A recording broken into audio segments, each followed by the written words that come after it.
conference was held in Pune last year. This year we are doing it in Hyderabad. The main goal of this conference is to bring NGOs, corporates and academic institutions and government research labs together to a platform. And on that platform, what we'll focus is what is the problem that we are trying to solve, what is the problem that an NGO is trying to solve, and can we give a scientific solution or a technology-driven solution for that problem. So the focus will be on the problems at rural, at slums, in 4 different areas: education, health, environment and livelihood. And there are a lot of people who are innovators. They already have a solution for that. They will present solution. And there are some more cases where they're looking for solutions.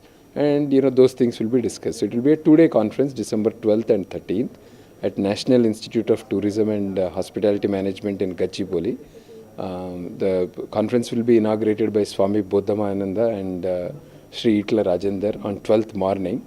Sri Ravi Shankar Prasad, Union IT Minister, will deliver the keynote on December 13th morning.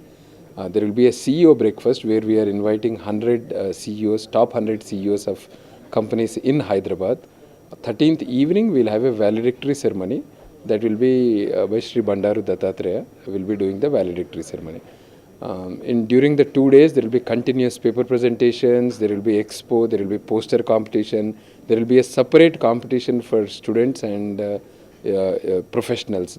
Students and young professionals, they also have a lot of innovative ideas for solving problems. It could be a simple mobile application, it could be some solar powered device for agriculture, something like that. They have a lot of ideas. So all those ideas will be presented and displayed during the conference. Thank you. We are really not expecting any support from government side, but National Institute of Tourism and Hospitality Management, which is a government college, they have been supporting us. We have been planning for 3-4 months. They have given all the facilities, and of course government through its participation by Sri Itla Rajendra and Sri Ravi Shankar Prasad coming in, they are expressing their support. But last year we had about 1,200 delegates in Pune. We are expecting about 1,500 this year in Hyderabad. About 200 students, I would say. There will not be more students, mostly NGOs. About 1,000 will be NGOs, about 300 from corporates, and about 200, I would say, are from students.